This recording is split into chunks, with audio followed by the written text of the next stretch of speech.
حضرت داؤد علیہ السلام کا واقعہ۔ جنگلی جانور اور پرندے آپ کے قریب کیوں آتے تھے؟ آپ کی آواز میں کیا جادو تھا؟ حضرت داؤد علیہ السلام نے اپنے دور میں زنجیر کیوں بنوائی؟ آپ کی وفات کے بعد بنی اسرائیل والے آپ کی لگوائی ہوئی زنجیر سے کس طرح فائدہ اٹھاتے تھے؟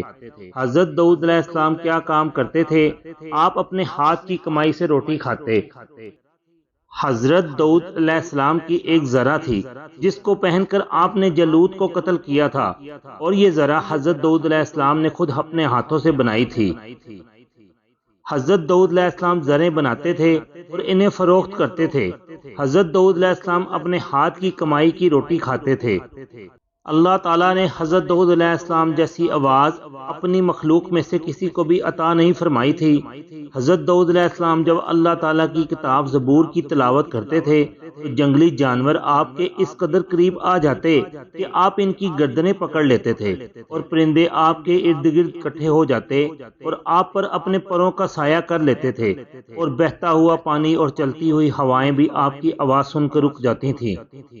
ضحاک رحمۃ اللہ علیہ نے حضرت ابن عباس رضی اللہ تعالیٰ عنہ سے روایت کی ہے کہ ابن عباس رضی اللہ تعالیٰ عنہ فرماتے ہیں کہ اللہ تعالیٰ نے حضرت داؤد علیہ السلام کو ایک زنجیر عطا فرمائی تھی جو آمد و رفت کے راستہ پر لٹکی ہوئی تھی، اور اس کا ایک سرا آپ کے عبادت خانے سے لگا ہوا تھا۔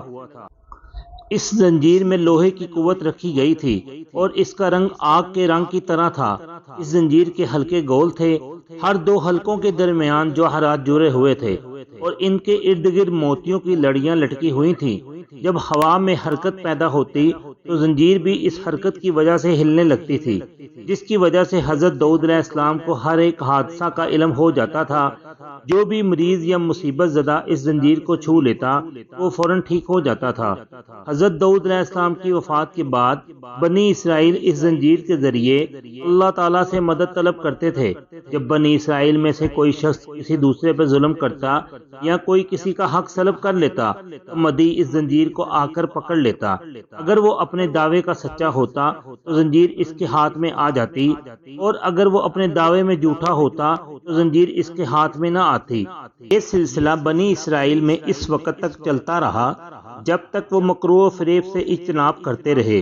مختلف ذرائع سے یہ روایت ہے کہ بنی اسرائیل کے ایک کسان نے کسی آدمی کے پاس ایک قیمتی گوہر بطور امانت رکھا۔ پھر کچھ عرصہ کے بعد اس نے اپنا گوہر طلب کیا۔ اس آدمی نے انکار کر دیا۔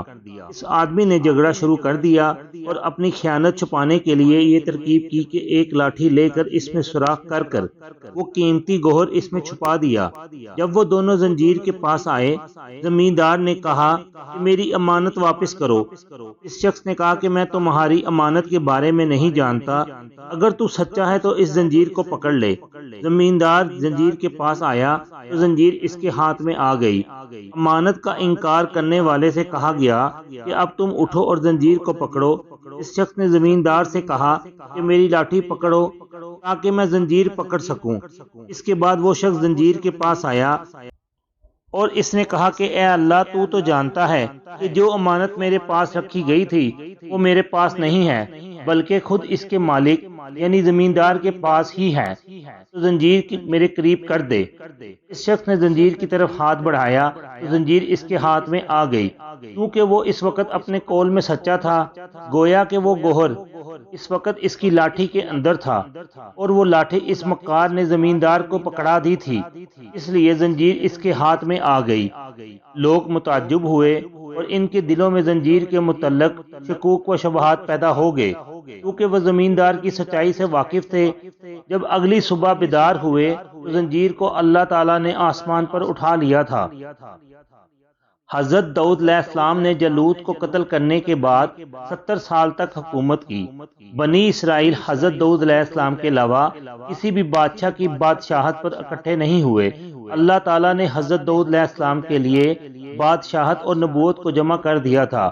نیز یہ دونوں چیزیں یعنی بادشاہت اور نبوت حضرت داؤد علیہ السلام سے پہلے کسی کو نہیں ملی تھی، کیونکہ حضرت داؤد علیہ السلام سے پہلے یہ قاعدہ تھا ایک خاندان میں نبوت اور دوسرے خاندان میں بادشاہت ملتی تھی۔ چنانچہ جب اللہ تعالیٰ نے حضرت داؤد علیہ السلام کو موت دی تو اس وقت آپ کی عمر 100 سال تھی۔ اللہ تعالیٰ کمی بیشی معاف فرمائے۔ لائک اور شیئر کر دیں، چینل کو سبسکرائب اور فالو کر دیں۔